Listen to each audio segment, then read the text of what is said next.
राधे राधे भक्तों। एक प्रसिद्ध लीला है राम और श्याम जी का अदला बदली। राम जी और श्री कृष्ण जी का अदला बदली हो जाता है। एक ठाकुर जी के भक्त थे साईं। साईं हमेशा मानसी में जाके दर्शन करते थे ठाकुर जी के लीला का। इस एक लीला उन्होंने देखे हैं कि श्याम सुंदर और श्री राम जी की अदला बदली हो गया। वो लीला में ही उनका ये वर्णन करते हैं। एक दिन साकेत में बैठी हुई माता कौशल्या का मन में ये भाव आया कि मैं गोलोक जाके माता यशोदा से मिलूं। यही भाव माँ यशोदा के भी मन में आया कि मैं जाऊं साकेत और माता कौशल्या से मिलूं। जैसे यहाँ गोलोक है ऐसे वहाँ साकेत धाम है। वहाँ भी कृष्ण लीला चलती है तो यहाँ साकेत में राम लीला चलती रहती है हमेशा। तो यही भाव एक दिन साईं को मानसी में दर्शन हुआ कि एक दिन कौशल्या के मन में ये भाव आया कि मैं यशोदा जी से मिलूं और यशोदा जी के मन में भाव आया कि मैं कौशल्या से मिलूं। तो यही भाव आए और दोनों ने अपने लल्ला को गोद में उठा के, कौशल्या जी ने अपने श्री राम को गोद में उठाया और यशोदा मैया ने श्री कृष्ण को गोद में उठा के जाने लगे। दोनों जाने लगी हैं लाला को अपने गोदी में ले लेके। जैसे ही दोनों आपस में मिली हैं तो अपने लाला को नीचे उतार के आपस में गले मिलने लगी और निकुंज में बातें करने लगी। और यहाँ दोनों लाला एकदम एक जैसे हैं, एक जैसे पीताम्बरी पहने हैं, एक जैसे पाग पहने हैं, एक जैसे ही हैं, सेम एक जैसे नेत्र हैं, एक जैसे नासिका, एक जैसे होष्ठ, एक जैसी माला। आज ठाकुर जी भी ने जो माला पहने वही राम जी ने भी पहने हुए हैं। सेम दोनों के श्रृंगार एक जैसे। दोनों खेलने लगे और दोनों तो नहीं खेले, सिर्फ कन्हैया खेल रहे हैं। ये कभी उनके कान पकड़ ले रहे हैं श्री राम जी के। श्री राम जी तो बिल्कुल प्रेम के प्रकाश बहुत सीधे हैं।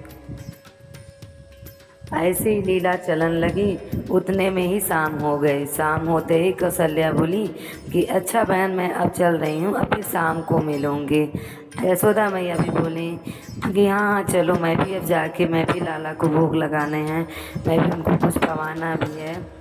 जैसे ही मैया अपने अपने घर को चली और मैया ने जैसे ही अपने लाला को उठाए उसी में अदला बदली हो गई। कौशल्या माता ने श्री कृष्ण को उठा के अपने घर ले गई और माता यशोदा ने श्री राम जी को उठा के अपने घर ले आई। उसी में अदला बदली हो जाती हैं। जैसे ही दोनों बालक घर पहुंचते हैं ठाकुर जी भी मन ही मन सोच रहे हैं कि चलो मैं साकेत भी देखाऊँ ना। ठाकुर जी तो सोच रहे हैं कि जरा साकेत में भी जाके उथल पुथल कराऊं। और माता कौशल्या ने जैसे ही ठाकुर जी को नीचे पधराया और जैसे पधराते ही ठाकुर जी गुटमुन गुटमुन दौड़ने लगे। कौशल्या माता सोच रही हैं कि राम जी तो मेरे बड़े ही सीधे साधे हैं, ये लग रहा है कन्हैया से मिल के आए हैं, उन्हीं का असर है मेरे लाला पे। और श्री राम जी के जितने भी खिलौने थे सब ठाकुर जी ने खेलने लगे और खेल जब चुके तो उनको सब पटक पटक के तोड़ने लगे। सब ये देख रहे हैं कि आज क्या हो गया है। ऐसा तो राम जी कोई लीला करे ही ना, ऐसे तो खिलौना कभी ना तोड़े, वो तो आराम आराम से खेले। आज क्या हो गया है, सब यही सब देखने लगे और पलना भी चढ़ के तोड़ने लगे। देखने लगे सब कि ये तो आज क्या हो गया। दशरथ भी बड़े चकित भाव से देख रहे हैं कि आज मेरे लाला को क्या हो गया है। यही बात सोच रहे हैं कि लाला को कहीं ये कन्हैया का असर तो नहीं हो गया है। तो माता कौशल्या भी बोल रही हैं कि हाँ हाँ आज तो ये कन्हैया से मिल के आया है, उन्हीं का असर हो रहा है। और वहाँ गोलोक में श्री राम जी तो बिल्कुल सीधे साधे, वहाँ जैसे ही माता यशोदा ने श्री राम जी को बैठाया वो सीधे साधे बैठे हैं। आज मैया यशोदा भी सोचने लगी कि इनको आज क्या हो गया मेरे लाला को, ये तो ना आज उधम ही नहीं मचा रहा है। तो फिर ये मन ही मन सोच रही हैं कि हाँ हाँ हो सकता है आज ये राम जी से मिल के आया है ना, यही उनका असर इसके अंदर भी आ गया है। तो यही सब भाव उनके मन में चल ही रहा था। तभी भोग पाने का समय आ गया और नंद बाबा ने बोले चल रे लाला आजा भोग पाले। तो ठाकुर जी का नियम था कि वो नंद बाबा के थाली में ही भोग पाते थे, उनके गोद में आके बैठ जाते थे और नंद बाबा ने के थाली में ही नेक नेक भोजन पाते थे। यही भाव चल रहा था, तभी तो बोले कि थाली तो लग गई, एक माँ यशोदा लगाई और बोली कि आजा लल्ला भोजन कर ले। और वहाँ श्री राम जी को अलग थाली लगती थी भोजन की, नेक सी छोटी सी थाली, उसमें ही भोग पाते थे। इतने में भी नंद बाबा ने श्री राम को अपनी गोदी में बिठाया और भोग खवाने लगे। राम जी के नेत्र से अश्रु की धारा बहने लगी। लाला तो भोजन ही ना कर रहे हैं। इतने में ही नंद बाबा ने अपने ही हाथ से धीरे से ही लाला के मुख में डाल दिए। इतने में ही श्री राम के नयन में अश्रु की धारा बहने लगी। उतने में ही उनके ग्वाल बाल सखा सब आ गए, मधुमंगल श्री दामा सब बोलने, अरे कनुआ चलेगा, खेलने को समय आ गया है, खेलने चलोगा। तो यही सोच रहे हैं कि यहाँ तो देखो कैसे यहाँ सखा बुला रहे हैं सब, मेरे तो सखा ऐसे ना हो गए। ये भाव चल ही रहा था उनके मन में श्री राम जी के। उतने में ही सब सखा उनको खींच के ले गए। अब वो तो डरे डरे से थे, यही सोच रहे हैं कि यहाँ कहाँ मैं आ गया, उनको तो समझ में ही नहीं आ रहा ये लीला।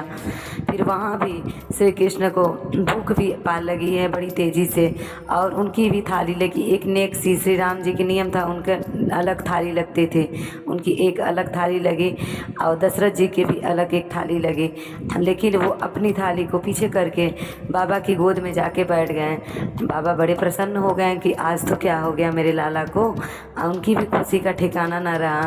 वो सोच रहे चलो ठीक है, लग रहा है कन्हैया का असर इसके ऊपर आ गया है।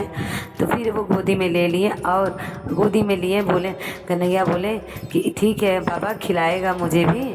फिर वो बाबा ने नेक से छोटे छोटे लेके लाला के मुख में डालने लगे। और उतने में ही वो क्या किए ठाकुर जी, नेक नेक खाते रहे। फिर अपनी दांतों से बाबा की उंगली को काट लिए हैं। बाबा बोले, अरे लाला ऐसे नहीं होता। फिर क्या, कड़ी को धीरे धीरे लेके बाबा के सारी मूछ में लगा दिए। सब सफ़ेद मूछें थी जो वो पीली पीली हो गई। वो तो सोचने ही लगे ये क्या हो रहा है, आज क्या हो गया।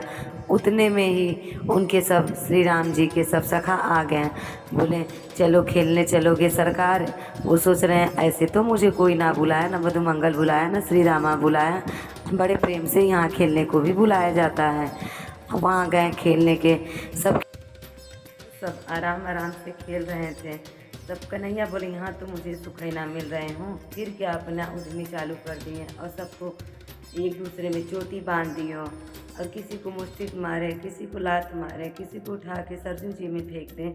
फिर उनका उद्यमी चलने लगा और बोलने लगे अब ऐसे ही खेलोगे। सब लोग हैरान हैं, आज क्या हो गया लाला को, आज राम जी को क्या हो गया, ये मुझे सरजू जी में फेंक रहा है। सब लोग हैरान हो रहे हैं कि आज के श्री राम को क्या हो गया है। सब घबरा गए हैं साकेत में, पूरा उथल पुथल मच गया है साकेत धाम में।